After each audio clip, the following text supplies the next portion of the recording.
everybody, it's David with Android Police, and we're taking a look at two new Alcatel phones, which, don't worry, you can keep playing the video. These are pretty interesting. So this is Alcatel's new Idol 3, and you may not have ever heard of the Idol series of phones. You know, I know we don't cover too much Alcatel stuff, but Alcatel's actually doing some pretty interesting things here. Both these devices are actually pretty nice, and so this is Alcatel's premier level phone. But premier level for Alcatel still means relatively cheap in terms of pricing. So these devices, one of them has a Snapdragon 615 and one of them has a Snapdragon 410. But otherwise, they're almost identical. The difference is that one is 4.7 inches and one is 5.5. And so you're going to see a relatively small price difference between them, but they're basically the same phone apart from the chipset. They're going to have LTE support. They're going to launch in the US. You're going to be able to get them unlocked online. Alcatel isn't officially announcing pricing, but a good guess seems to be around $250 for the 5.5 inch and probably around $200 for the 4.7 inch. And that obviously for the smaller phone puts them square in Moto G LTE territory, although Motorola hasn't officially announced that the second gen Moto G LTE is coming to America just yet. But these phones are pretty interesting. So both have full HD displays. Both have 13 megapixel Sony camera sensors on the back. They have wide-angle lenses on the front. They run Android 5.0.2 out of the box. Alcatel's modifications to the software are basically the launcher. There are a few Alcatel bloatware apps in here, but there aren't many.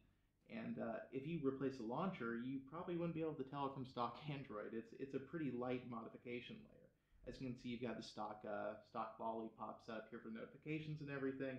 It's pretty nice. The phones run relatively quickly. The screens are actually seem pretty good. I would say the 4.7 version has a slightly inferior panel. There's a little more cast at angles, but the one on the 5.5 inch is actually pretty nice, and they're LCD screens too. I've got to say these phones are actually pretty interesting. You've got dual front-facing speakers here. A cool trick that Alcatel's done with these phones is you can see at the top here, there's a microphone hole here, and then at the bottom there's another one here. And so because they have these stereo speakers, what you can do is when you pull the phone out of your pocket, say somebody's calling you, it doesn't matter which side of the phone is facing up.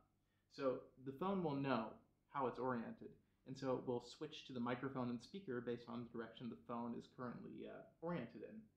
So if you pick up your phone upside down, it still works like it normally would. The earpiece speaker switches to the one that's facing up, and if you turn it over, it switches back to the properly up one where the front-facing camera is there. Which honestly, that's kind of a neat feature. I don't know if I love the animation, how the UI switches over here and everything, but as far as for a phone call, I mean, no denying that's a pretty useful idea, and I don't think we've seen anybody else do that.